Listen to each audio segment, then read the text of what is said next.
para llegar a los tiempos.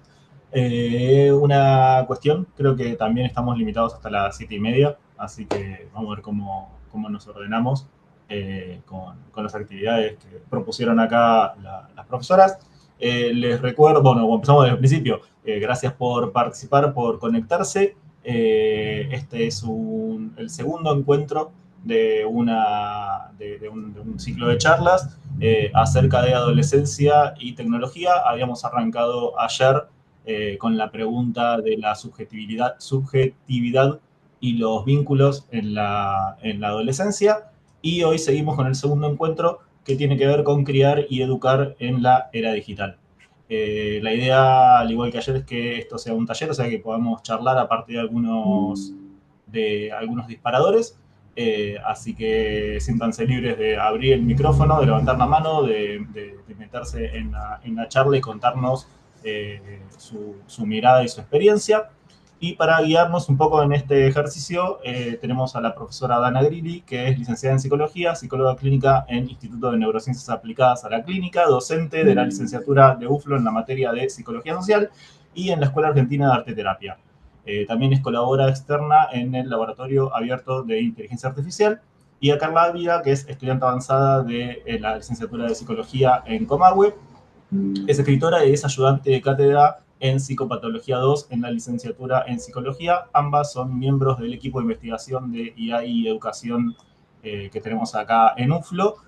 Ambas participaron del libro que escribimos durante este año de mitos y representaciones de la inteligencia artificial, que se puede descargar gratuitamente desde los satélites, digamos. Y son las creadoras de un espacio llamado Efecto Pandora, que es un laboratorio para pensar estos temas desde la psicología en su vínculo también con la educación. Así que le damos las gracias a las profesoras y le dejamos el micrófono para que nos digan cómo avanzamos. Bueno, buenas tardes a todos. Gracias por algunos por volver, otros por entrar por primera vez. Buenas tardes Vamos a a con... todos. Ah, está Carla, no te había visto. Gracias, Carla. Acá estoy, hola.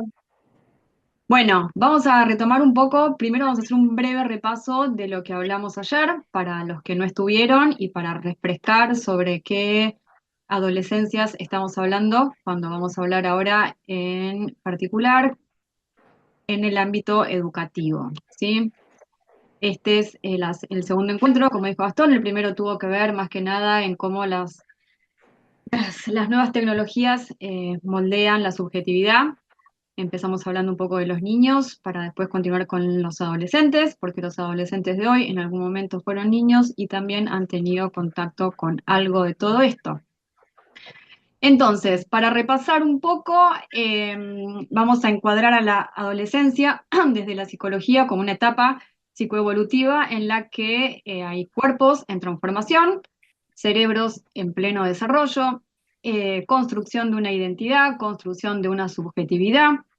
Hay una gran desregulación emocional en esta etapa. Eh, una de las cosas más importantes en este momento vital es la socialización que tienen los adolescentes. Hablamos de socialización secundaria.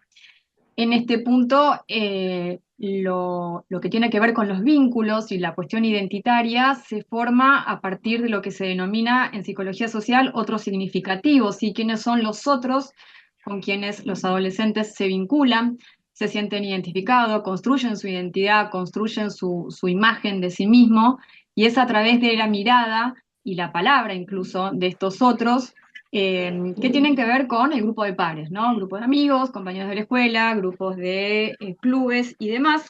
Hoy en la era digital, esto magnificado y llevado a la mil en relación a que hay miles de otros significantes que no son tan significantes, pero son otros que miran, que opinan, que moldean y que están acompañando el psicodesarrollo de estas personitas, estos adolescentes.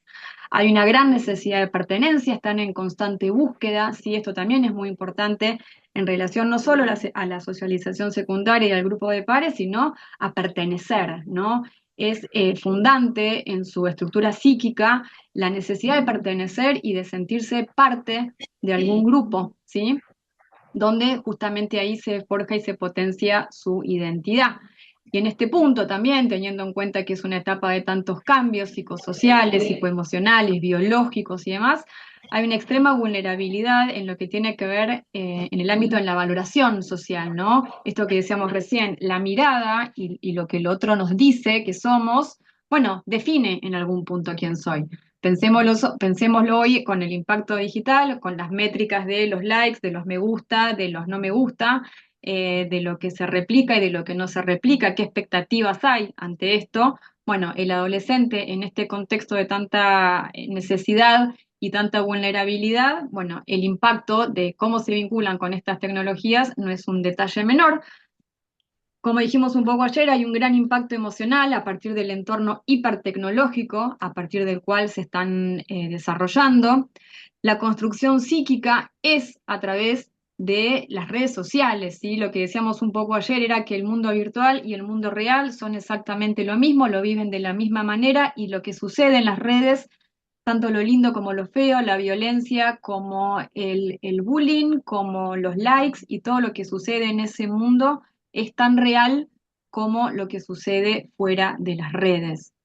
En este punto es imposible que pensemos lo digital si no es como un nuevo escenario del lazo social. Hoy los adolescentes se vinculan en este ámbito, ¿sí?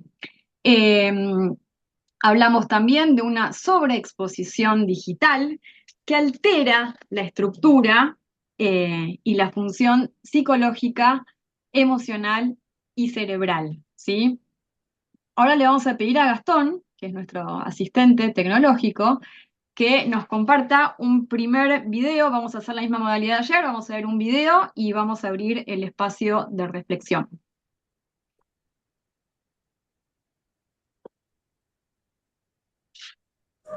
Ustedes me dirán si ahí se ve. Vamos a ver si se escucha también.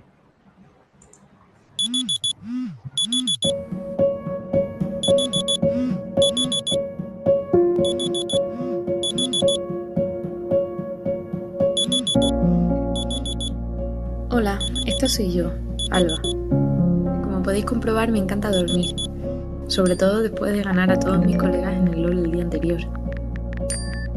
Los días de ITI la cosa se complica. La mayoría de veces me quedo dormida, así que me toca pillar lo primero que encuentre y salir corriendo. Aunque por mucho que lo intente, siempre llego tarde a clase. Pero vamos, queda igual, que el instituto está sobrevalorado. Este año termino. O bueno, quizás el siguiente. En fin, tengo claro que cuando termine, competiré en los videojuegos como nunca. Este es Carlos, mi mejor amigo. Es muy top en el Fortnite. No sé cómo lo hace, pero siempre tiene las últimas skins, las que más molan. Está todo el día vacilando. Es demasiado tímido y siempre anda detrás de Laura.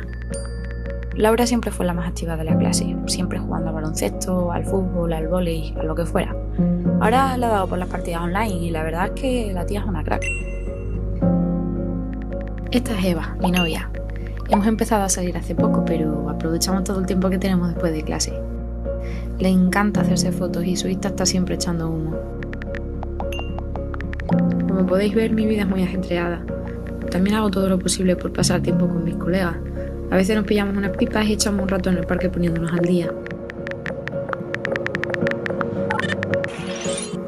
Suelo llegar pronto a casa cuando salgo y la verdad siempre voy directo a mi cuarto. Me esperan para la próxima partida, así que no quiero llegar tarde.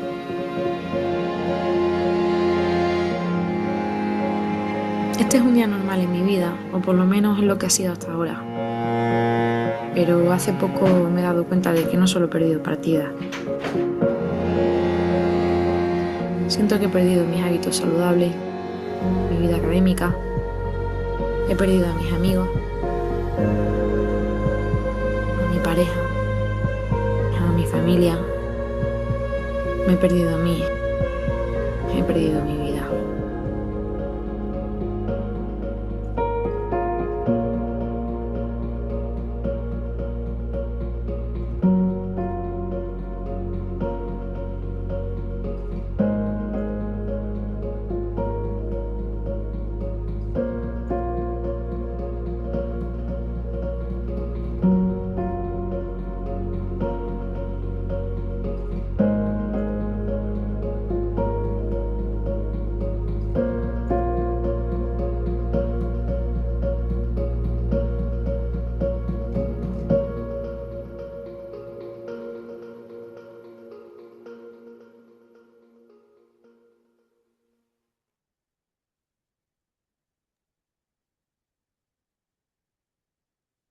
Bueno, este es un video de España, por si se dieron cuenta. Eh, y bueno, eh, nos gustaría saber, en principio, cómo ven la vida de esta chica, si esta chica está exagerando, si esta chica es la vida que viven los adolescentes. Eh,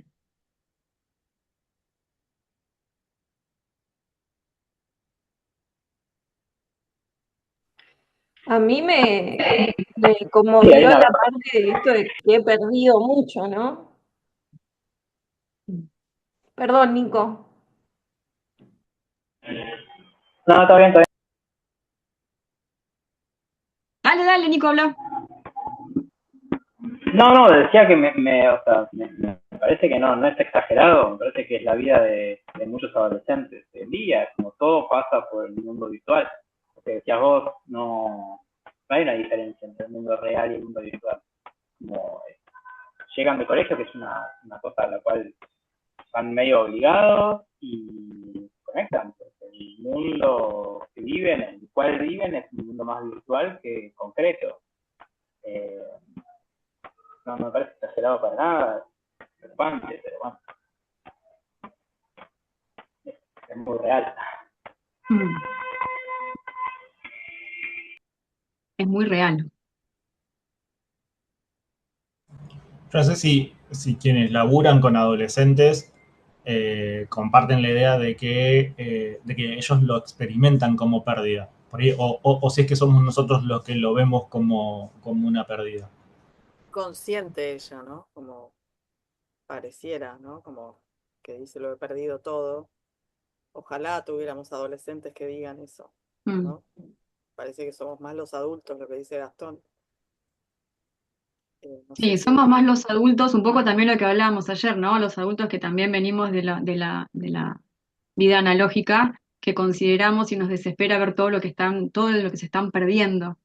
Eh, pero bueno, también hay casos, quizás son los menos, en los que quizás ante pérdidas demasiado grandes, ¿no? Quizás, no sé, repetir, o bueno, ya no se repite, o perder algún vínculo, o perder algo concreto, ¿no? Que lo vivencie como una pérdida real, puede ser una manera de empezar a ver críticamente o cuestionar un poco esto.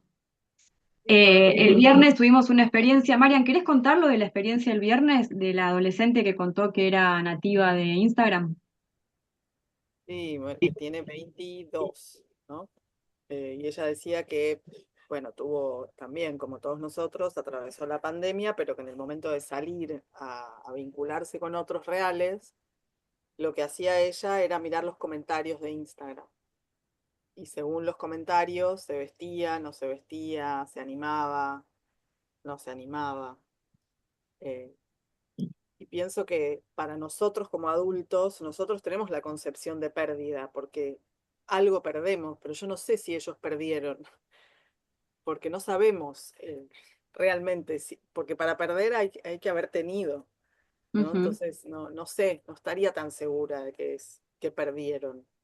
Tal vez nosotros no encontramos el puente con ellos tan nítidamente, ¿no? Como para poder encontrarnos, porque hay muchas cosas que me parece que ellos tienen para enseñarnos, para contarnos. Esto que dijo esta piba para mí fue clave, porque tampoco hay espacios para que ellos puedan socializar esto, ¿no? Como, pues yo creo que ya no es un acto individual, bueno, ustedes son de la sociología, ¿no? Como esto es social.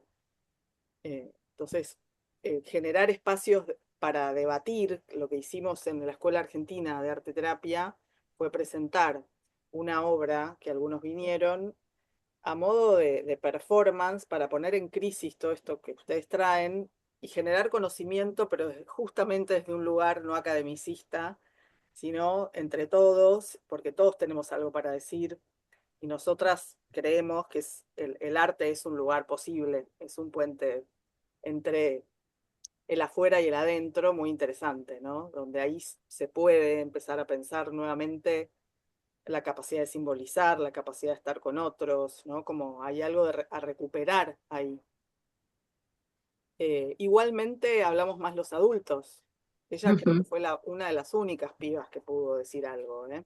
Fue la única del público más joven, digamos, de los adolescentes que se animó, ¿no? Que pudo poner palabra a algo de esto, que incluso lo contaba como, yo nací como si nací en la época de Instagram, ¿no? Cuando soy hija de Instagram, ¿no? Algo así transmitió, como muy marcada por eso, ¿no? Su adolescencia marcada y vivida por eso y a través de eso. Sí, y lo digo con mucho, tal vez con cierto dolor, pero ella transitó un TCA, Ujú. ¿no? Como ahí construyó algo muy difícil, muy complejo, que es lo que traen ustedes hoy, ¿no? Para los que Eh, no saben, TCA es trastorno de la conducta alimentaria, ¿sí? Cris, Sí, no, elaborar sobre lo que dijo esta chica, que yo estuve y me pareció súper gráfico. No sé si, no sé cuánto es exactamente lo que dijo o cuánto es una elaboración mía de lo que dijo, pero más o menos. Eh, Vimos una obra de teatro que trataba de cómo la gente está alienada con el tema de ChatGPT, las redes, etcétera, etcétera. Y después hicimos una especie de teatro debate, no sé, posterior a la obra. Y esta chica de veintipocos años dijo que cómo era su experiencia al estar en lugares físicos por haber usado redes sociales desde que tenía 11 años. Entonces ella dijo, o como yo lo recuerdo, corríjanme quienes estuvieron si lo estoy malinterpretando o algo así, que al interactuar con otros, ella no tenía solamente la mirada de los otros que estaban ahí, sino mentalmente los otros que eran como figuras con las que ella interactúa en las redes sociales. Entonces, no era una cosa performativa que sí, siempre tiene la acción humana algo de performativo frente a los que estamos interactuando ahora mismo, las caritas que veo acá, sino también la mirada de ese otro que le deja comentarios negativos sobre cómo se viste, esa cosa aparte muy tóxica, ¿no? De redes, como con humor, con burla, con ironía, y todos esos personajitos, me los imaginaba yo así, este, todo el tiempo mirando cada cosa que hace y criticando cada cosa que hace. Y yo, por la edad que tengo de casi 50 años, nunca tuve esa experiencia, ni cerca, y nunca estoy en cualquier situación pensándome observado por esos otros que habitan las redes sociales y que dejan comentarios de mierda, etcétera, etcétera. Y ella, habiendo usado redes sociales desde los 11, lo tenía súper presente, ¿no? Todas esas miradas, todos esos, no sé qué, eh, típicos usuarios de redes sociales, ¿no? O sea, esa mirada tenía todo el tiempo y me pareció re loco, digo, nunca lo pensé de esa manera, ¿no? O sea, que se podía hacer la repercusión, ¿no? es un otro masivo, ¿no? total, masivo, imposible de controlar, anónimo en la mayoría de los casos, ¿no? Con la liviandad también que permite el anonimato de decir cualquier cosa, total, estoy resguardado desde ahí, mañana doy de baja la cuenta y nadie se entera quién soy, ¿no? Pero lo que queda en ese otro que recibe, que es vulnerable, que está creciendo, que está necesitando un montón de cosas que nombrábamos recién, que aparezcan todas estas cuestiones, bueno, es el caldo de cultivo ideal para que se disparen un montón de otras cuestiones que tienen que ver con la salud mental, ¿no? ¿Cuántos otros que están dando vuelta que ni siquiera los conocen, ¿no? Porque si nosotros que somos de la época en la que nos juntábamos con otros reales, físicos, concretos, a lo mejor una mirada de otro o un comentario de un otro que veíamos, ¿no? En el colegio, en el bar, en donde fuera, ya a lo mejor nos marcaba, es imposible de imaginar lo que debe suceder con estas dimensiones tan intangibles, sobre todo. Cris, ¿te quedó la mano levantada o la levantaste de nuevo? Car, Yo quería sumar un poquito con lo que decía Mariana, que me resulta súper interesante la pregunta que trae, esto de si hay pérdida realmente para los adolescentes. Y tratando de elaborar ahora una respuesta, me parece que lo que no están pudiendo tener los adolescentes hoy son opciones, justamente, porque al estar en las redes todo el día y que su intimidad, su autoestima, su pensamiento, su subjetividad esté directamente relacionada con lo que consumen, o lo que el algoritmo les dice que consumir, que escuchar, a quién seguir, este otro tan gran otro, como que no hay lugar trayendo un poquito lo que es desde la psicología el lugar a la falta, ¿no? Como que no hay lugar para descubrir el deseo propio, porque todo el tiempo alguien o algo nos está diciendo qué tenemos que ser, qué tenemos que desear, a dónde tenemos que llegar. Entonces no hay una elaboración subjetiva del deseo, ¿no? Hoy estamos con respuestas inmediatas, así sea por la inteligencia artificial, así sea por Google, así sea por un reel de TikTok, la atención ya literalmente no podemos prestar atención. Y después, volviendo un poco al comentario de Cristian, me fui anotando. Esto de que ya, como decía Dana, ¿no? Siempre fuimos observados, va a depender la época en la que crecimos, pero siempre estuvimos sujetos a la mirada del otro. Lo que pasa hoy es que no hay límite en esa mirada. Antes vos te ibas de la escuela y estabas en tu casa y no, y listo, ya la mirada esa la podías cortar. Hoy está siendo observado todo el día por distintos públicos, por distintos usuarios, y pasa eso, que ya no hay una diferenciación entre persona y usuario, y uno pasa a dejar de ser persona para ser una imagen. Y un poquito retomando lo que hablábamos ayer, esto de la identidad.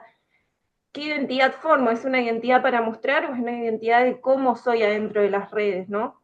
Y no quiero alargarla más. Sí. Y también un poco lo que este video nos muestra es cómo se van deteriorando todos los aspectos psicosociales, ¿no? De los adolescentes. Digo, el rendimiento académico, los vínculos, la alimentación, la relación con la familia. Digo, muestran las escenas sociales, podemos pensar, de estar con su pareja o estar con su grupo de amigos, es compartiendo un mismo espacio físico, pero cada uno en su burbuja de su celular, ¿no? Entonces también, ¿cómo es esto de compartir? ¿Qué compartimos? O sea, ¿qué se comparte cuando se está compartiendo? Se comparte un espacio físico, pero está cada uno sumergido en su burbuja, en su algoritmo, en su feed, en su red. Y eso, digamos, incluso hablan de que están, en la escena en la que están, que enfocan al grupo de amigos, cada uno con su celular, como que se están poniendo al día, ¿no? Dice esa frase. Juntarse en un mismo espacio físico para ponerse al día, pero es solo y a través de sus tecnologías. Pero sí se ve, quizás llegar al punto de decir, bueno, estoy mal o estoy en crisis, sería un punto ideal de llegada para poder invitar a la reflexión, pero sí se ve y se muestra muy claramente cómo se van deteriorando todas las habilidades psicosociales, ¿no? Cómo empieza a repercutir en su concentración, en su alimentación, en su día a día, ¿no? En dormir tarde, en alcanzar, y cómo muestra también la de otras amigas, quienes eran excelentes deportistas, de pronto se transforman en, bueno, trasladan esa excelencia a jugar de manera online, ¿no? Entonces, cómo han ido también, quizás algunas de estas cosas que tenían que ver con el contacto real, humano, se fueron perdiendo y se fueron trasladando. Ahora hay que ver si eso, como decíamos antes, se vivencia como una verdadera pérdida, ¿no? Bien. ¿Alguien más quiere comentar algo? No, pensaba en esto que decían recién y que me quedé pensando ayer también en relación con la identidad virtual, esta construcción de la identidad y en el mismo sentido la construcción de los vínculos sociales, ¿no? Digamos, ¿qué pasa con esta construcción con el otro? A través de esta respuesta inmediata de las redes, ¿no? De decir, bueno, en lo inmediato está a lo mejor lo estoy pensando en voz alta, la verdad, esto de lo despersonalizado, ¿no? De no considerar al otro como un sujeto. Soy la imagen en la Ujú. pantalla, ¿no? Y así me construyo. Y así construyo también el vínculo con el otro, ¿no? Entonces, claro, la pérdida es casi, viene casi de la mano, la pérdida de las actividades, la pérdida de la socialización, ¿no? Es como esto del perder, que como bien decía recién, la compañera, que hay que ver si ellos sienten que pierden o nosotros estamos viendo que ellos están perdiendo. ¿Y qué están perdiendo? ¿No? En realidad. No sabemos si ellos en esta construcción de esta identidad virtual lo viven como que están perdiendo. ¿Qué están, no? ¿Qué les está sucediendo? Me parece que es como que todavía hay algo más que del orden que nos interpela para pensar. Sí. Absolutamente. Y retomo algo de lo que decís, ya casi ni siquiera son respuestas, ¿no? Porque ahora son reacciones. digamos, muchísimo más inmediato, porque una respuesta hasta quizás requiere cierta elaboración del otro. Hoy tenemos la reacción, ¿no? Como hasta del orden casi de lo impulsivo, uno reacciona, ¿no? Sin mediatizar tanto y sin pensar. Sí, sí, muy, lo que sí, a ver, no sabemos qué es lo que ellos piensan, pero sí tenemos, como veíamos ayer, datos estadísticos que reflejan que algo está funcionando mal, ¿no? Los datos que vimos ayer de suicidio, de salud mental, los indicadores. Bueno, hoy vamos a focalizar un poco más en lo que tiene que ver con educación, pero algo claramente está pasando, ¿sí? Bien. Yo les hago una pregunta. Ahí Mirta decía, o tiraba una idea así como de que cómo es que se construye la identidad cuando del otro es medio un otro vacío también. Y me queda la pregunta de si podemos llamar a eso identidad, porque si hay algo que decididamente no pasa ahí, justamente es que haya algo idéntico a sí mismo. La imagen que yo puedo mostrar en una red social, por lo general es fragmentada, está recortada, tiene su propia lógica, su propio idioma, tiene su propio algoritmo que admite ciertas cosas o que favorece la visibilidad de ciertas cosas. Y creo que a eso que estamos construyendo en la virtualidad, llamarlo identidad nada, es un tema conceptual ahí que vamos a tener que rever. Por ahí tenemos que pensar en otro paradigma, en otro concepto. Sí, a mí me sonó eso, me resonó un poco eso porque además, por lo general, nunca es su propio nombre el que utilizan en redes. Es un nombre que ni siquiera los representa en la vida real. Entonces, me parece que ahí es donde se podría reforzar mucho más el tema de concepto de identidad real, ¿no? ¿Quiénes son? ¿Y quién es el otro? Porque el otro también es un nombre de fantasía, una identidad cero. Y me parece que ahí es un punto importante para ver con ellos mismos, ¿no? Trabajar con ellos, el tema de su propia identidad, de quiénes son.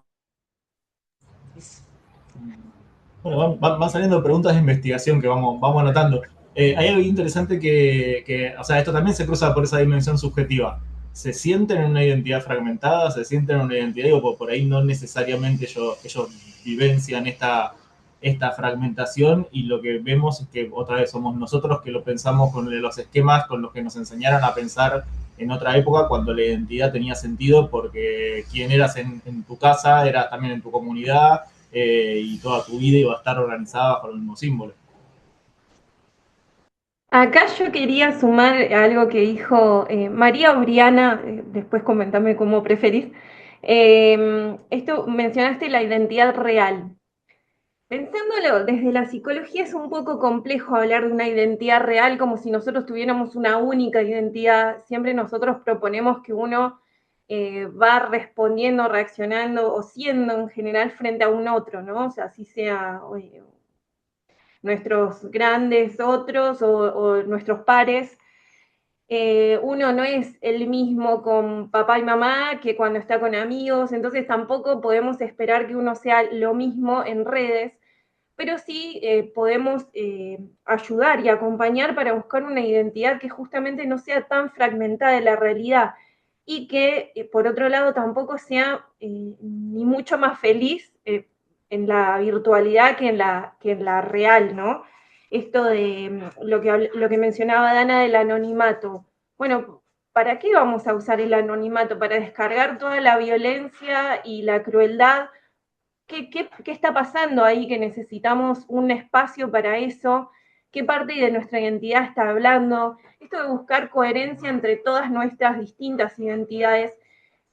Lo que pasa es que hoy no tenemos ni mucha teoría ni datos de la construcción de la identidad virtual. Para nada nosotras vamos a hablar de que no haya una identidad fragmentada, todo lo contrario. De hecho, para mí es sano cada uno elegir, ¿no? Pero sí de tratar de tener una coherencia y una brújula que se condiga con nuestra personalidad, ¿no? Pero bueno, sí, definitivamente todavía estamos en un momento donde estamos investigando y elaborando buscando las preguntas que tenemos que todavía hacernos para buscar las respuestas, ¿no? Así es. Bien. En función de esto, lo que sí tenemos datos es los daños que están generando, ¿no? Un poco lo que decíamos recién, no sabemos bien cómo lo vivencian ellos, pero sí sabemos lo que está sucediendo.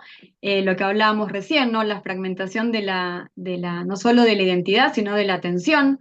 La atención se está viendo absolutamente fragmentada y estos son datos relevados por el Ministerio de Salud y de Educación, porque además ya tenemos que dejar de dividir salud y educación, porque en este punto salud y educación tienen que ir de la mano, sobre todo lo que es salud mental.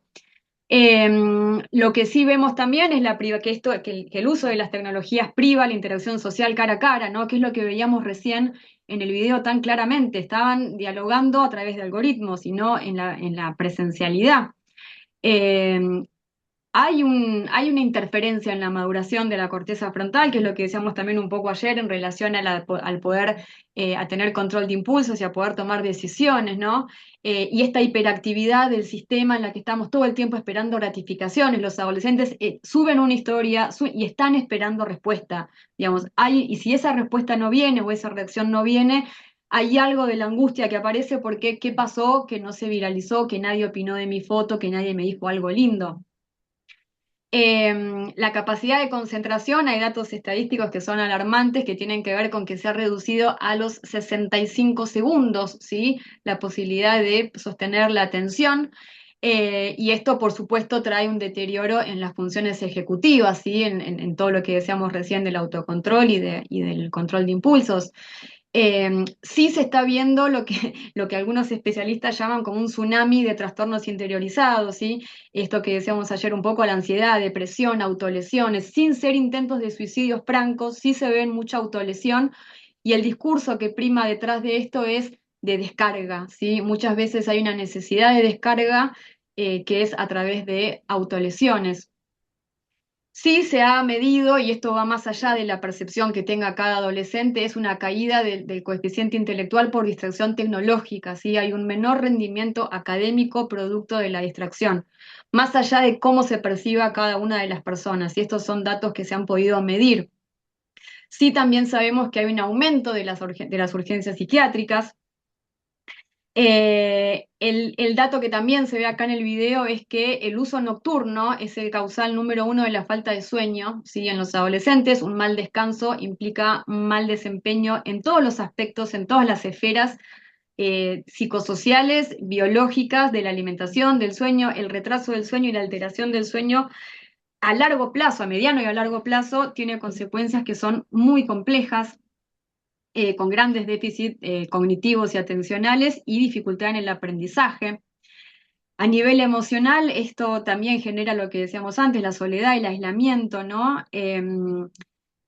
Los dispositivos, hay un libro, bueno, que es en el que se basa Ofelia Fernández en su documental, que se llama La generación ansiosa, donde quien lo escribe describe muy claramente cómo los dispositivos tecnológicos pasan a ser inhibidores de experiencias. O sea, hoy las experiencias, y quizás eso sí es algo que nosotros estamos viendo que no sucede y lo vivimos como un duelo, es que las experiencias que son en el momento con otras personas, a través del vínculo, de la presencia y demás, esto no está sucediendo. Hoy las experiencias son virtuales y el dispositivo en este punto funcionaría como un inhibidor de experiencias reales, ¿sí? Desplazando el juego, con la importancia que tiene el juego en todos los sentidos, a nivel esencial para el desarrollo emocional y cerebral, justamente porque las aplicaciones explotan esta variable y además, para los que no saben, parte de su diseño tiene que ver con captar la vulnerabilidad psicológica de quienes utilizan estas plataformas para diseñar juegos y posibilidades y dispositivos y aplicaciones y plataformas que explotan justamente esa vulnerabilidad psicológica. Hay estudios que demuestran que TikTok, a través del reconocimiento facial, pudo detectar las vulnerabilidades de cada usuario y en función de eso rediseñar su algoritmo, ¿sí? Para justamente explotar esa vulnerabilidad psicológica. Bien. Car, Sí, sobre yo esto quería, vamos a buscar, ¿no? Digo, sobre este escenario vamos a pensar la educación. qué complejo. Sí, sí, siempre fue complejo, hoy yo quería sumar esto de la vulnerabilidad psicológica, que literalmente los algoritmos hoy están preparados para trabajar con las emociones que, bueno, mal llamamos negativas, con el enojo, con la tristeza, la envidia, esto de, bajo estudios se dieron cuenta que lo que más capta la atención, ellos, las redes lo que quieren es mantener la atención y mantener al usuario el mayor tiempo conectado a esa red. Y descubrieron que las emociones que más captan la atención y más retienen son estas emociones. Entonces, bueno, imaginémonos lo que es un adolescente todo el tiempo sintiendo, mientras está scrolleando, ese tipo de sensaciones, de compararse, de sentir que esto de la identidad, ¿no? De que busca identidad en un otro que está también siendo performativo, hay como toda una cuestión de poca realidad, entonces hay mucha frustración en esto, ¿no? Así que bueno, trayendo esto a lo que es la educación, como decía Dana, qué complejo hoy que está lo que es la educación en casa y la educación en la escuela, porque bueno, estamos en generaciones donde los chicos no nos entienden a nosotros no entendemos bien lo que pasa con los chicos, y con este contexto tenemos que hacer lo que podemos con el contexto de la tecnología. Hoy no podemos seguir un modelo que de hace 10 años o hace 5 años siquiera, tratando de replicar lo que es el aprendizaje con todos los datos que acabamos de ver sobre la atención y además sobre las herramientas que tenemos hoy. Y esto que dicen los desafíos actuales, ¿no? De las brechas socioeconómicas y digitales. Hoy la alfabetización digital es un gran tema, puede ser una brecha de desigualdad muy grande frente a los chicos, que quien hoy no sepa usar el mundo digital. Estamos frente a un tema bastante complejo, y no solo los chicos, sino los docentes también, las escuelas también. Tenemos esto que la tecnología avanza a pasos agigantados y sabemos que las escuelas y las instituciones quizás no tanto. Y además tenemos esta cuestión de, como siempre decimos, ¿no? No podemos esperar que los docentes hoy se actualicen de un día para otro y tengan el compromiso y estén enamorados de la tecnología. Tenemos muchas opiniones encontradas. Yo ayer le contaba a Dana que yo estuve con los supervisores de educación de la provincia de Neuquén, hice una encuesta y el 50% de ellos, o sea, de quien van decidiendo los planes de estudio, 50% de ellos en su vida tocó la inteligencia artificial y la palabra que más les pasa es el rechazo. Bueno, entonces también tenemos esa posición en la educación y tampoco podemos exigirles a estas generaciones que nacieron con lo analógico, que hoy cambien de posición, de paradigma, se adapten. Entonces es una cuestión que también tenemos que trabajar y la idea es poder buscar un puente en cómo adaptamos esto, estos posicionamientos tan quizás rígidos. Lamentablemente, nos guste o no, hoy necesitamos cambiar quizás la mirada frente a esto, quizás cambiar el paradigma de lo que es lo que conocemos nosotros como evaluación, lo que conocemos nosotros como pregunta, ¿no? Hoy la respuesta nos las da ChatGPT, totalmente elaborada, hermosa, y capaz hoy lo que tengamos que enseñar es a preguntar realmente a qué es lo que nos despierta curiosidad, qué es con lo que conectamos realmente, qué es lo que nos conmueve, ¿no? Quizás hoy el rol del docente esté virando para no tanto en dar contenidos y más bien despertar la curiosidad en los alumnos, ¿no? No sé si, Dana, ¿querés agregar algo? Tenemos. Ahí está. Sí, el discurso digamos, hay diversidad de discursos que tiene que ver desde el rechazo, el miedo, la ignorancia, el querer saber y no saber cómo, no tener lugares donde poder capacitarse, no recibir esa capacitación. Muchos docentes, en alguna que otra charla que dimos con Gastón en relación a este tema, tenía que ver con que, bueno, quiero utilizarla, pero no sé cómo hacerlo, ¿no? Porque no sabemos cómo se utiliza. Entonces, bueno, hay una variedad de posicionamientos, pero van desde el rechazo absoluto, y Carla, que es estudiante, puede dar fe que lo ha conversado con varios docentes y que varios docentes le han manifestado que eso no es de interés, que no hay que hablar de tecnología casi, ¿no? Porque no va con la educación.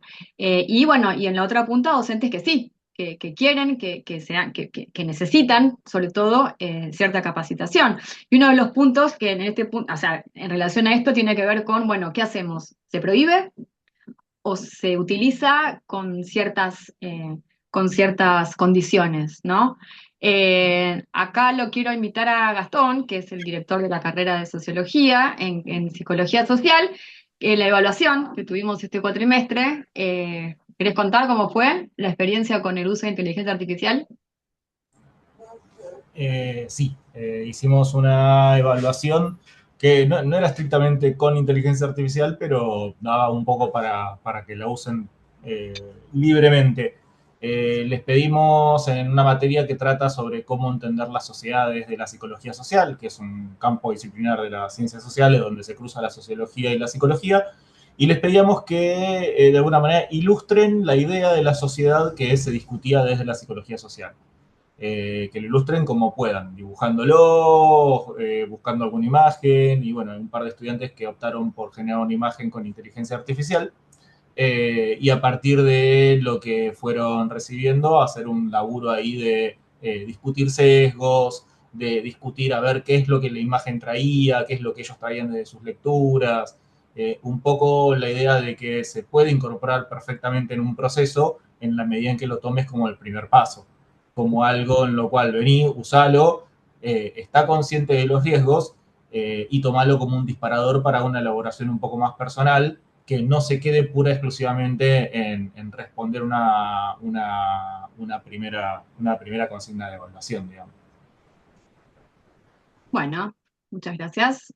Eh, Acá Perdón, les yo vamos... quería sumar una cosita, Dale. que nos preguntemos qué pasa cuando prohibimos. Creo que todos sabemos qué pasa cuando prohibimos algo, ¿no? No es que se deja de hacer, sino que se hace en la clandestinidad, y justamente cuando se prohíbe esto, no hay lugar a todo esto que acaba de plantear Gastón, ¿no? Al uso crítico, al poder analizar los sesgos. Entonces, al no dar lugar a hablar de esto, ahí se dificulta mucho el uso ético y crítico, pero que se usa, se usa. Yo como estudiante la uso un montón, y mis compañeros que quizás eh, son más tímidos o no hablan de esto con los docentes, la reusan igual. Entonces, ¿qué hacemos con esto, no? Les compartimos acá dos frases.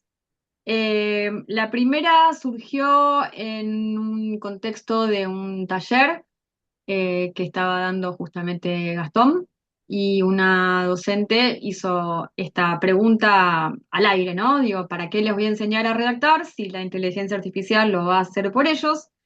Y la otra frase surge a partir de una encuesta que realizó Carla allá en la universidad, en UFLO, en la sede de Comahue, y esta fue una de las respuestas de parte de los alumnos que más votos tuvo.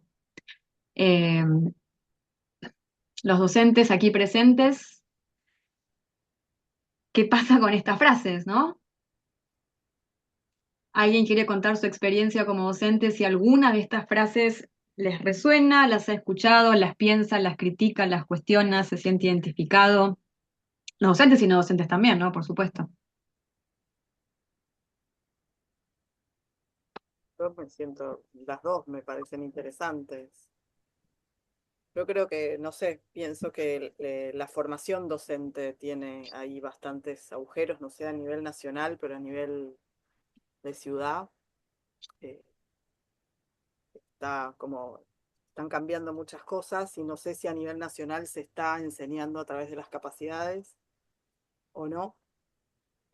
porque ahí, digamos, me parece que cambiaría mucho. No se enseñarían tanto contenido, sino más capacidades para reflexionar, para tener capacidad crítica, para preguntarse. Eso no lo sé, porque yo trabajo en ciudad. Y por otro lado, yo en lo personal me pregunto si todos los que dan contenido son docentes, porque la pedagogía se enseña y se aprende, y hay que estudiar mucho para dar contenido. Entonces no sé si los profesores son profesores o no.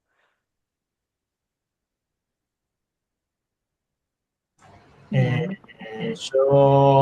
A mí me parece que hay algo en la primera, ¿eh?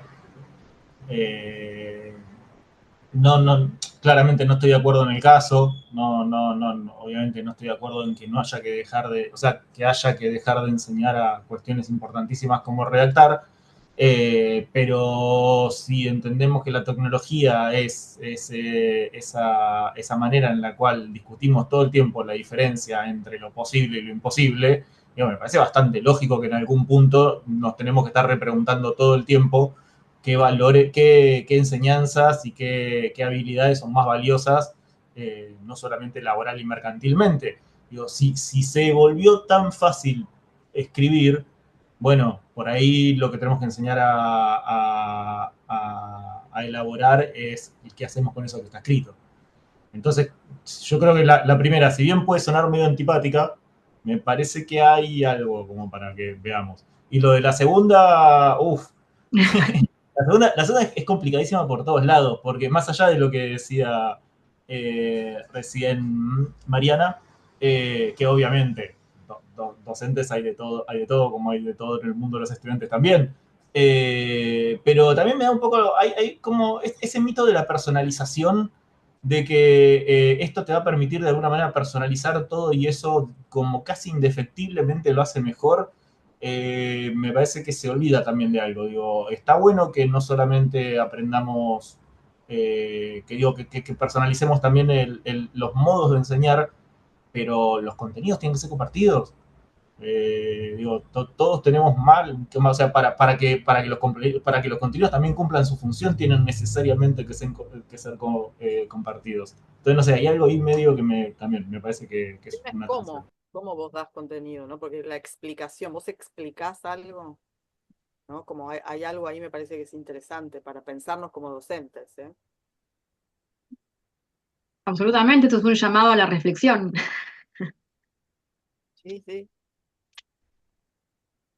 Cris, Sí, son dos frases re polémicas y que nada, son para un debate súper profundo y demás, ¿no? O sea, la primera para mí va a ser un gran problema, ya debe estar siendo, ¿no? O sea, que la discrepancia entre los objetivos que tiene la escuela o la universidad y los objetivos que tiene el mercado. Cuando vos te contratan, a nadie le importa si vos el trabajo tuyo lo hiciste con IA, y quieren que lo hagas rápido y bien. Y si vos lo haces con IA, listo. Ahora, en la escuela para mí tiene que todavía preservarse, o en ámbitos educativos, el que vos sepas hacerlo también solo, ¿sí? O sea, y comparto igual con Gastón totalmente que por más que vos tengas que preservar eso, esa habilidad hasta cierto punto, también tenés que saber aprender a usar las herramientas que hay disponibles, ¿no? O sea, y si vos con IA vas a escribir mejor, bueno, aprendé a usar la IA para escribir mejor, ¿no? O sea, estoy totalmente de acuerdo. En cuanto a lo segundo, que es también re polémica, eh, yo cuando hablo con educadores siento que una frase como la segunda les da pánico y le tienen mucho rechazo, y a mí me parece muy positivo si acaso eso es el caso. Si la IA explica mejor que los profesores, fantástico, o sea, es genial, bienvenida. Y yo tengo a mi novio que estudia administración de empresas y lo veo todo el tiempo estudiando con IA y el provecho que le saca es increíble. Ayer hablaba justamente de esto. Si vos decís, le preguntaba, si vos decís la IA a mí me ayuda a estudiar, fue algo muy positivo, negativo, ¿cómo fue? Recontra positivo, o sea, para él. Y la personalización, a veces, si bien comparto que el contenido tiene que ser el mismo, porque para eso hacemos contenidos, y queremos que todos los médicos sepan esto, ¿no? O sea, estamos de acuerdo, pero algunos con la explicación que está en el manual o le dio el profesor en clase no le alcanza y les sirve mucho esta interacción con la IA, en donde hay otros ejemplos, explícamelo de otra forma y qué sé yo, y ahí hay como una personalización que se da sola, y que para mí eso es súper, súper importante, dada la imposibilidad de que haya docentes para cada uno, no, no, no, es imposible que cada uno tenga un profesor particular de cada materia. Y la IA un poquito te permite eso y eso es muy positivo para mí. Sí, igual entiendo, no sé, yo trabajo en planeamiento educativo y en este momento esta gestión por la IA, digo, cree que todos los materiales de currícula y de acompañamiento curricular los pueden hacer generalistas y pueden prescindir de los especialistas en cuanto a los contenidos, digo. Entonces me parece que es súper riesgoso algo que está pasando en educación. Y en relación a la primera pregunta, ¿para qué les voy a enseñar? Yo me preguntaría, ¿qué quiero que aprendan? ¿No? Porque me parece que eso nos ubica distinto. Porque, digamos, lo que vos intencionás o como propósito, que sería la enseñanza, pero ¿qué querés que aprendan los pibes hoy? ¿No? Esto que hablamos, o sea, ¿qué te parece? ¿Qué habilidades blandas? ¿Qué capacidades? Porque si van a prescindir de los especialistas y la IA va a explicar, no sé, yo vengo de las artes, pero de las ciencias naturales, de la filosofía, digo, es complejo, pero no creo que una IA acompañe el proceso de construcción de pensamiento de un pibe. Me parece que eso no lo va a reemplazar. Claro, hola, buenas tardes, perdón, no lo puedo levantar la mano porque no sé cómo hacerlo desde el celular. Yo a ese respecto también quiero aportar a lo que estaba diciendo Mariana, en contraposición de lo que dijo, perdón, no me acuerdo quién estaba hablando antes. Yo sé, o soy estudiante de psicología en este momento, estoy en mi primer año, cursando por segundo año. Yo sé que la utilización de IA hoy en día facilita un montón de cosas, pero al mismo tiempo de utilizarla, aprendí que la IA también se amolda a lo que vos buscás. Y si vos no sabes qué buscás o no estás, eh,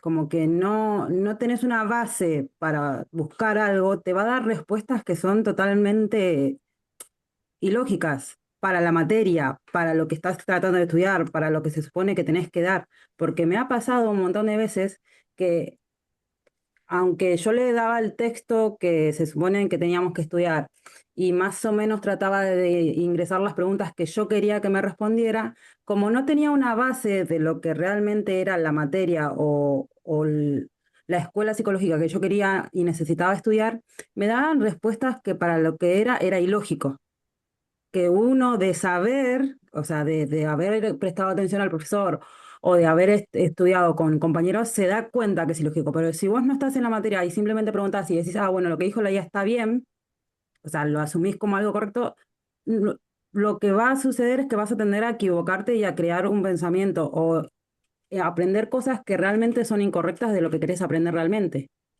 O por lo menos esas son las experiencias que yo estuve teniendo estos 2 años que estuve cursando. O sea, era de no quedarme con la primera respuesta, sino buscar otra y buscar otra y buscar en otro lado y buscar y seguir buscando hasta que más o menos me hacía la idea. Pero si uno no genera ese criterio de seguir preguntando o de seguir viendo o de tener mínimo una base de que alguien te explicó bien el tema, para poder indagar y buscar más, es como que te vas a quedar con una idea obsoleta que no te va a servir ni siquiera para lo que realmente estabas buscando. O sea, no sé, o sea, hay que ver el tema de la IA. ¿Sirve como ayudante? Sí. ¿Sirve para aprender para algunas personas que ya tienen un criterio preestablecido de lo que quieren aprender? Sí. Ahora, como algo libre para hacerlo, para utilizarlo independientemente de otro profesor porque no te sabe explicar o lo que sea, creo que no, porque uno, si no tiene una base, se va a ir por cualquier otro lado. Hablando desde el punto de vista de estudiante, y ya soy adulta, o sea, Imagínate un adolescente o un chico que está tratando de buscar respuestas que ni siquiera sabe cómo preguntar. Claramente Sí, hay buenos y malos usos, de la IA. Yo no estoy diciendo bienvenida a la IA, aceptémosla acríticamente, todo lo que diga la IA es palabra santa, no, al contrario. Pero digo, frente a en general, oposición y resistencia que veo, trato de ver el costado positivo. Costado negativo hay miles, es un campo minado todo esto, ¿eh? Pero fíjate vos, Fiamma, en esto que vos relatabas, esta experiencia tuya, ¿te sirvió a vos para elaborar críticamente lo que te estaba dando la IA? Sí, o sea, que cuando vos tenías antes, cuando yo cursaba, un texto, y era el texto, sí, o sea, era difícil discutir con el texto, no podías discutir con el texto. A la IA, si querés, le preguntás, le decís, che, pero ¿por qué decís eso? ¿Y qué otras opiniones hay sobre este tema? ¿Qué otras sí? O sea, y ahí aprendiste más, y ahí desarrollaste sentido crítico gracias a esta cosa interactiva que te da la IA. Y eso es positivo. bueno, quizás de lo que se trate también es de pensar el rol docente, ¿no? Este tema tiene que ver con el generar pensamiento crítico, que quizás nosotros lo tenemos porque somos adultos, pero justamente como docentes y encapsulándolo en la etapa que estamos evaluando ahora, que es la adolescencia, bueno, quizás haya que repensar justamente que el rol del docente va a tener que ver con acompañar también estos procesos para generar pensamiento crítico, ¿no? El buen uso de la IA tiene que ver con, bueno, no admitir como verdadera y única verdad la primera respuesta que nos arroja, ¿no? Es estar a la par de los alumnos y laburar desde ese lado. Sí, Gastón. Yo creo que también ponernos en una dimensión incluso hasta práctica, o sea, veamos realmente cómo es que se lo está usando antes de hacer juicios de valor, veamos realmente cómo se lo está usando, bajo qué condiciones, y también empecemos a pensar si es que conviene o no conviene directamente. Porque me parece que está buenísimo que los estudiantes tengan, por ejemplo, y por ahí ya no estoy hablando de adolescentes, por ahí es más el público que conozco, que son los universitarios, digamos. Pero vos decís, bueno, a ver, todos más o menos entendemos que un uso correcto es un uso en un campo en el cual sos competente. Porque si no, no tenés forma de evaluar la respuesta. Y me parece que en algunos casos incluso hasta el uso de esta herramienta viene de la mano de un uso acelerado de un contexto o una intención de acelerar algo.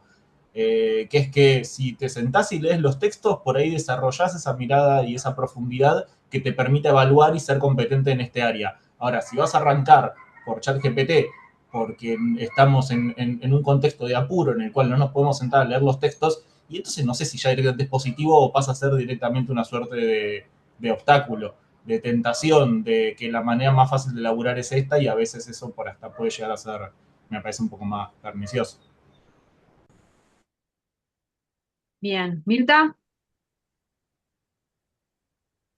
Sí, siguiendo lo que decían, también pensaba, que es un poco lo que justamente Ana estabas comentando al final, cómo enseñamos, ¿no? Y, digamos, esto nos interpela todo el tiempo, cómo enseñamos, qué estamos queriendo enseñar y no olvidarnos, más allá de la buena utilización de la IA,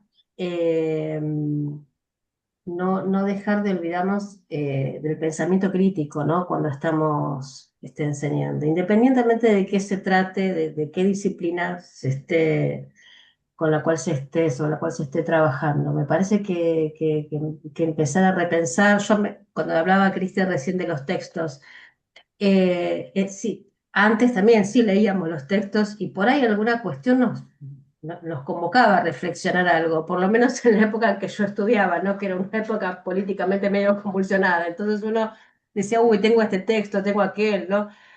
Sobre todo en la carrera de psicología, digo.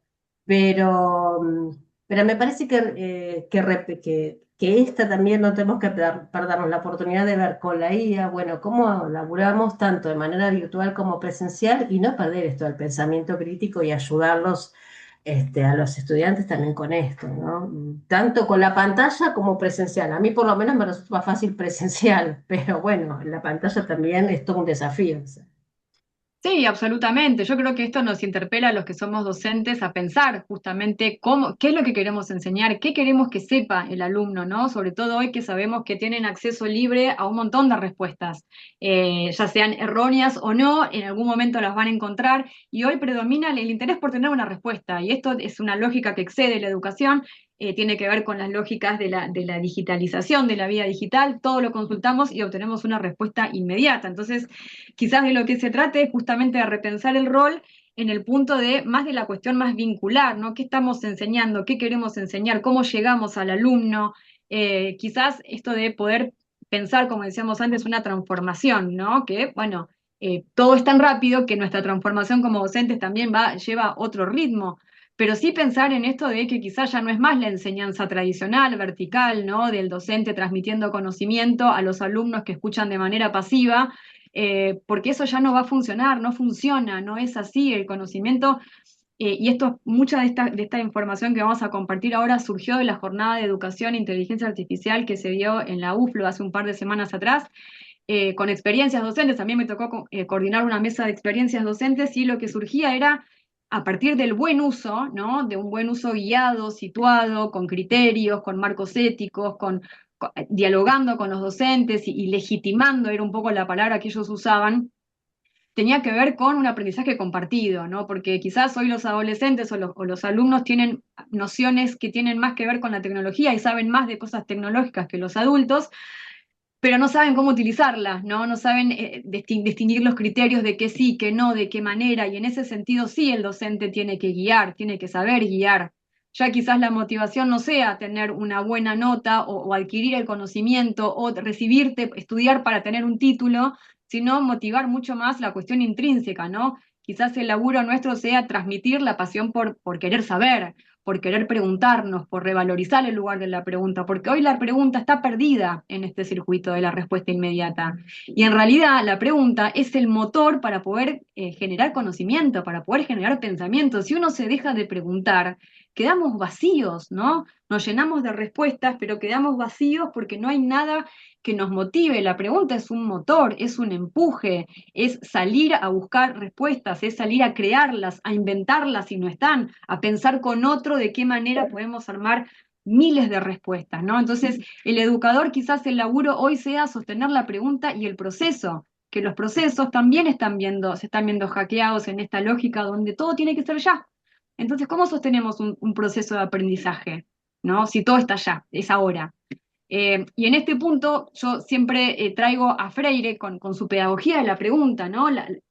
Volver a la pregunta y darle y sostenerla y que sean preguntas que nos interpelen en todos los aspectos.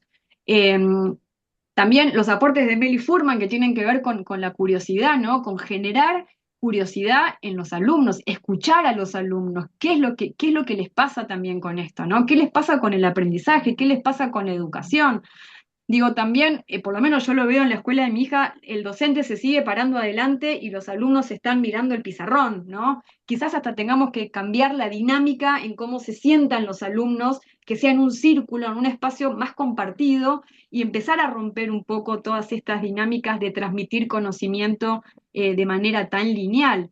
El aprendizaje profundo que dice Meli Furman es el que te llevas para el resto de tu vida. Quizás el laburo que tengamos que hacer es instalar nuevas herramientas que puedan ser replicadas en otros ámbitos de la vida, ¿no? Como por ejemplo saber preguntar, como por ejemplo saber buscar, como por ejemplo saber cuestionar, ¿no? No preguntar solamente, sino cuestionar la información que recibimos. Si vamos a laburar de manera legítima con la inteligencia artificial, con los alumnos, es enseñarle también a usarla, que la primera respuesta quizás no sea la correcta. Lo mismo Google, ¿no? La primera respuesta la consideran como respuesta correcta, la verdad.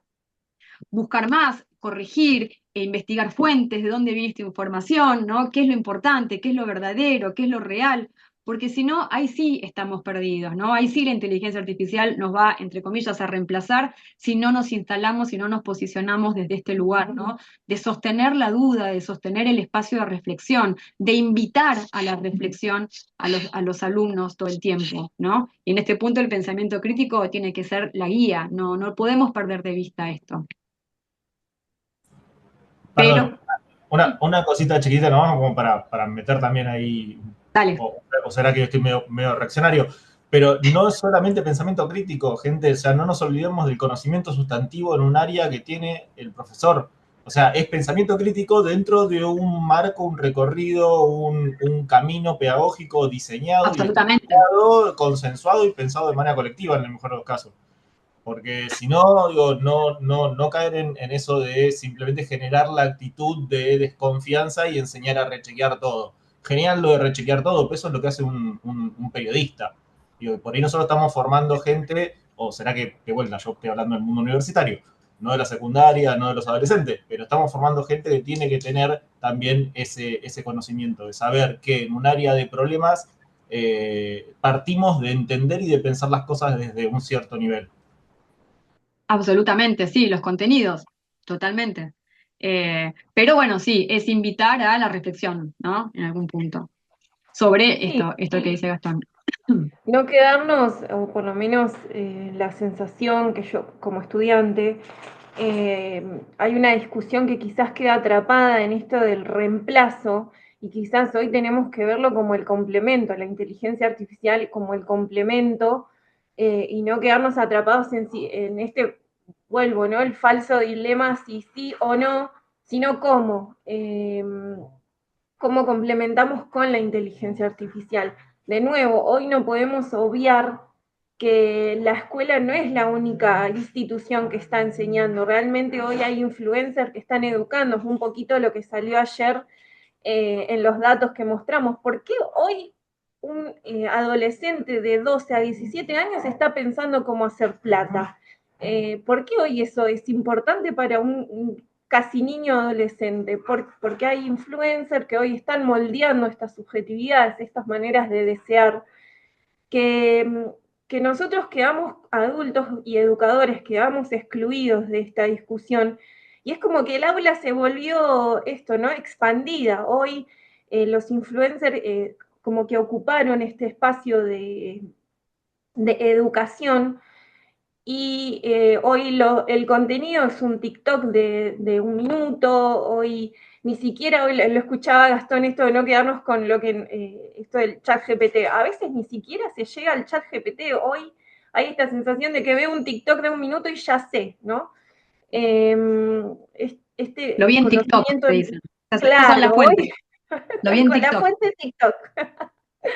Es un tema, ¿no? Esto de repensar cómo seguimos educando con todo un contexto que tenemos alrededor que también está educando. Y de nuevo, ¿no? Quedarnos con esto de lo que es la respuesta inmediata y errónea. En una charla que di con esto de educadores, un docente me dijo, bueno, pero los libros que los alumnos leen también tienen sesgos, porque los escritores también tienen sesgos. La verdad es que me pareció una respuesta bastante interesante, quizás no para comparar un sesgo que tiene la inteligencia artificial con el de un escritor, ni el impacto que puede tener una respuesta de una inteligencia artificial, porque hay esta sensación de que si no aprendemos a usar la inteligencia artificial para educarnos, generalmente se toma como la verdad, ¿no? Como que si ChatGPT fuera el oráculo que nos guía y es objetivo, y no todos estamos al tanto que ChatGPT está replicando sesgos muy peligrosos porque justamente la información viene de todo Internet, ¿no? Entonces, no solo respuestas erróneas, sino respuestas sesgadas. Revisar, nosotros también cuando usamos ChatGPT, aprender a revisar los sesgos y a repreguntar. Yo particularmente tengo a mi chat GPT ya programado para repreguntar todo y revisar cada sesgo. Es difícil, es capaz más agotador, eh, pero bueno, ¿no? De nuevo, hacer foco en el proceso y no tanto en el resultado. Y si vamos un poquito a este tema de lo potencial y los riesgos con la inteligencia artificial, hace un ratito hablábamos de la transmisión de conocimiento personalizado. Es cierto que no todo se puede individualizar y no todo se puede generalizar, pero bueno, justamente acá podemos encontrar el equilibrio y el punto medio que le sirva a todos. No queremos expulsar a nadie de la educación, todo lo contrario. Tampoco queremos educar de forma superficial, cada uno verá qué rol le toca y con qué compromiso y con qué deseo lo hace, se educa, pero creo que la inteligencia artificial nos puede venir a proponer como decía Cristian, este ejemplo de su pareja.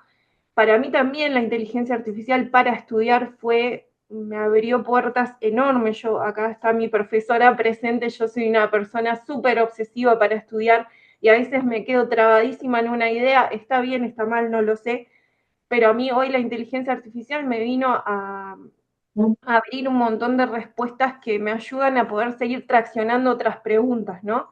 Entonces, podemos traer este maestro particular y también además podemos usarla para una educación mucho más inclusiva. Eso quedará por ver, quedará para revisar. Lamentablemente hoy no tenemos mucho tiempo para hablar de esto, pero realmente la inteligencia artificial puede traernos ciertas respuestas que hoy nos está costando encontrar para una educación mucho más inclusiva. Y por otro lado, los docentes también es una gran ayuda para pensar distintas maneras, puntos de vista, proyectos, lluvia de ideas, preparar una clase, y no es mala palabra, todo lo contrario, pero por el otro lado tenemos los riesgos, de nuevo, ¿no? La desigualdad por la falta de alfabetización digital o una alfabetización errónea. Y después que no recaigamos en la dependencia del uso del chat GPT o cualquier inteligencia artificial o de por sí de los algoritmos, que lo único que consumamos sea pasivamente lo que nos trae las redes, lo que nos trae el algoritmo, lo que nos dice Spotify que tenemos que escuchar, los videos en YouTube que tenemos que ver, como que hay una posición muy pasiva hoy en día del consumo de contenido y el consumo de educación, ¿no? El sedentarismo cognitivo que menciona Bilinsky, que nos quedamos atrapados en esta sensación que con tal de ganar tiempo ya perdimos la atracción de buscar qué queremos hacer con ese tiempo. Entonces solamente estamos ganando poquitos segundos para seguir haciendo lo que el algoritmo nos propone que hagamos. Algoritmo de inteligencia artificial, generativa o de las redes. No había visto la mano levantada de Mara, perdón, Mara. Nos queda un video todavía también, para ver. Ah, cierto. Sí. Mara.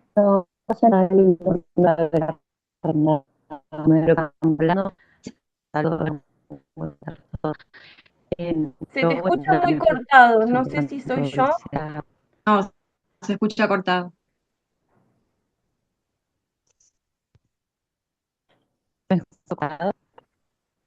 Sí.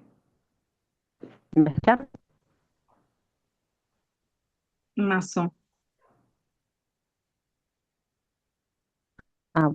Creo que tengo la que funcione.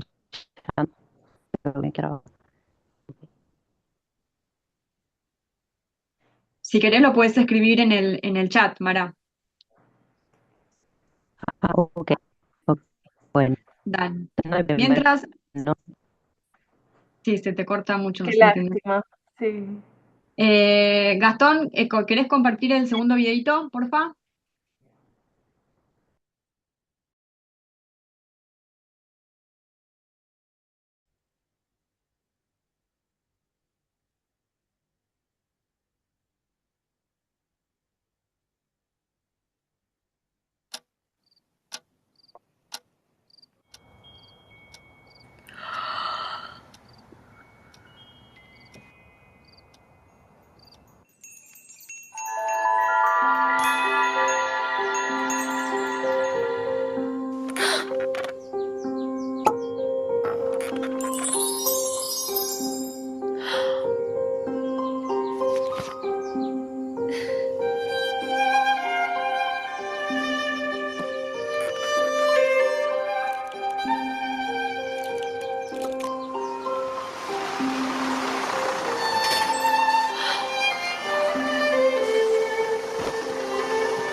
Bueno,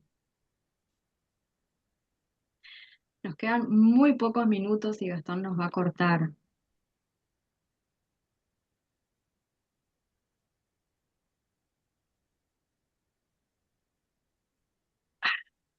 Bien.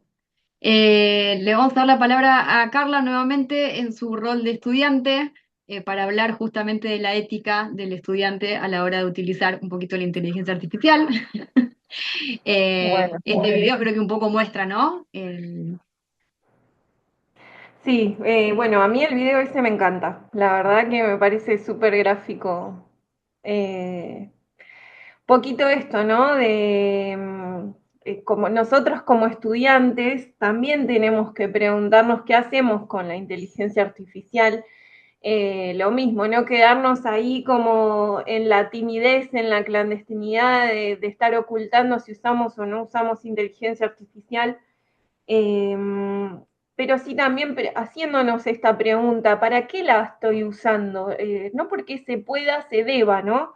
Yo particularmente, como decía hace un ratito, yo la uso un montón y me pasa a veces que para resumir un texto lo paso por inteligencia artificial y después me quedo, pero ¿para qué? Le quería ganar tiempo, pero me perdí un montón de cosas del contenido, así sea los comentarios del autor o autora.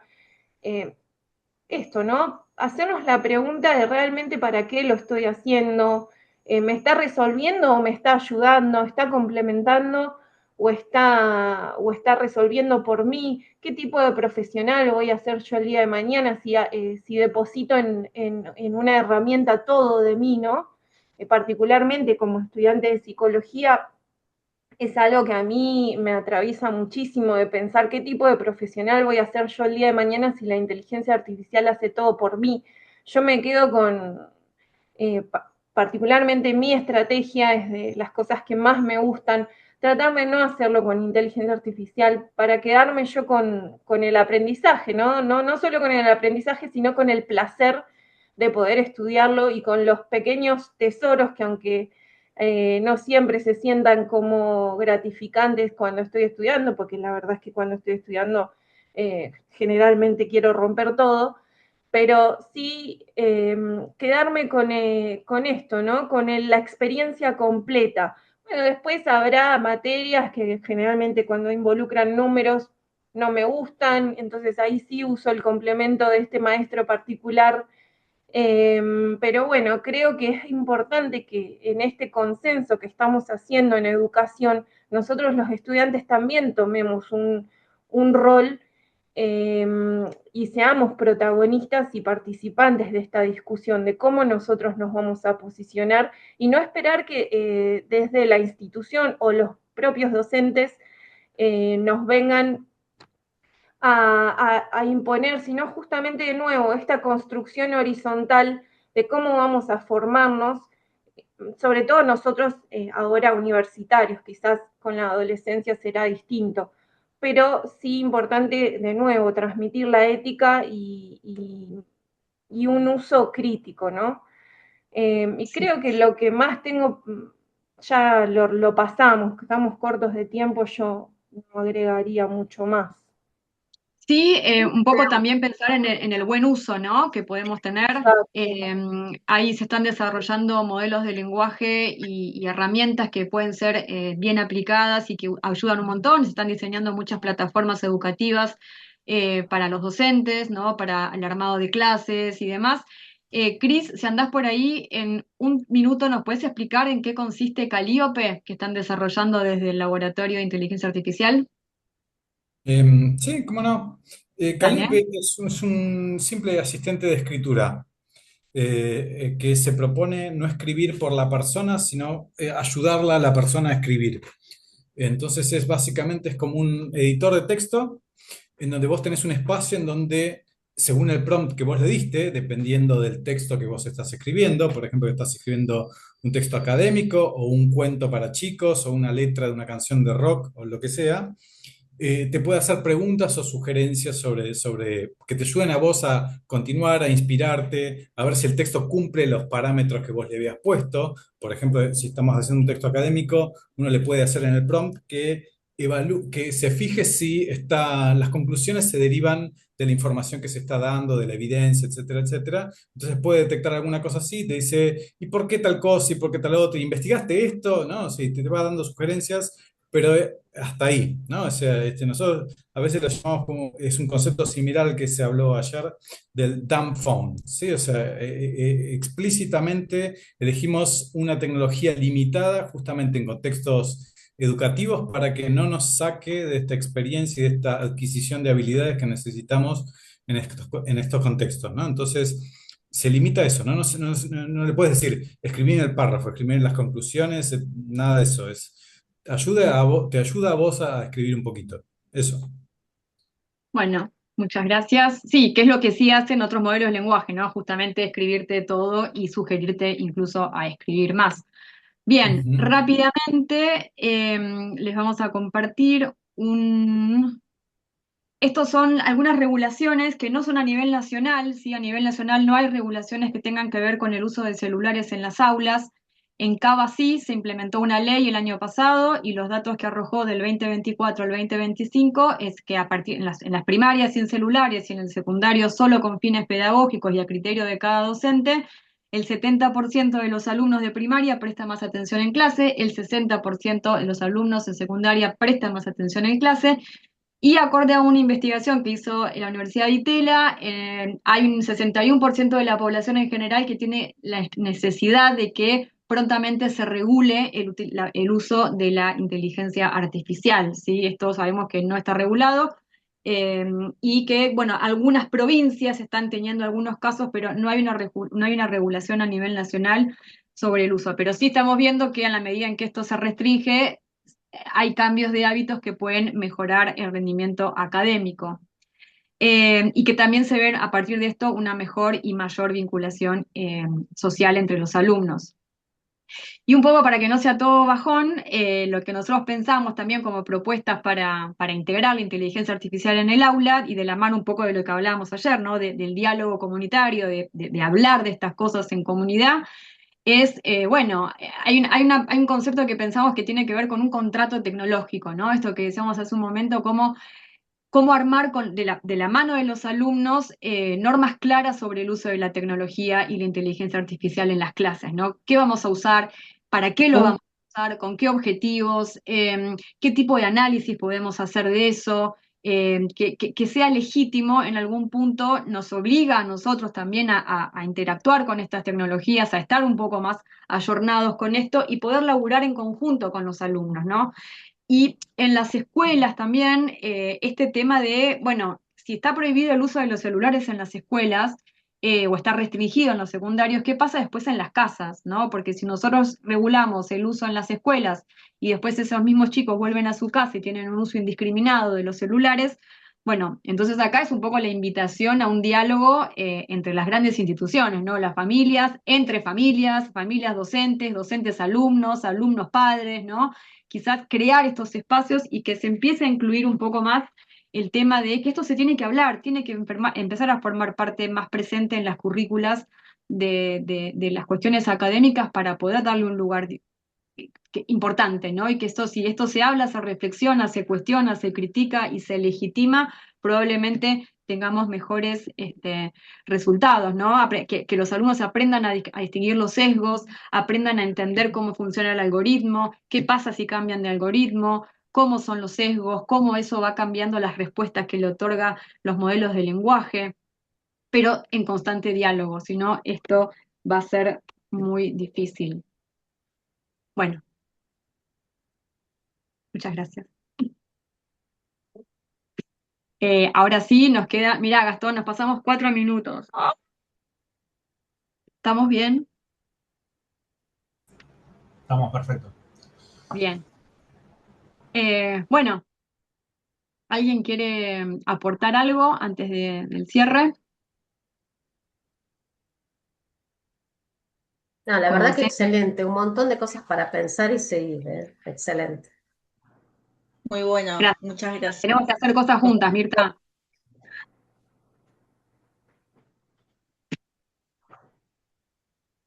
Bueno, yo quería, bueno, antes que nada agradecerles a todos por quedarse hasta el final. Comentarles que, bueno, cualquier cosa nos pueden contactar. Seguramente vamos a estar siguiendo, tratando de divulgar estas temáticas, así que también podemos seguir en contacto. Yo les quería pedir un favor personal, si yo voy a enviar una encuesta, estoy recolectando datos, si me ayudan completándola, les agradecería un montón.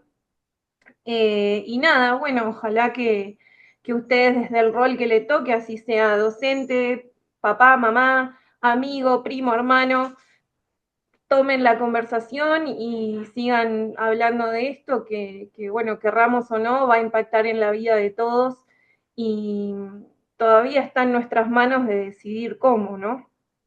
Así que bueno, muchas gracias a todos.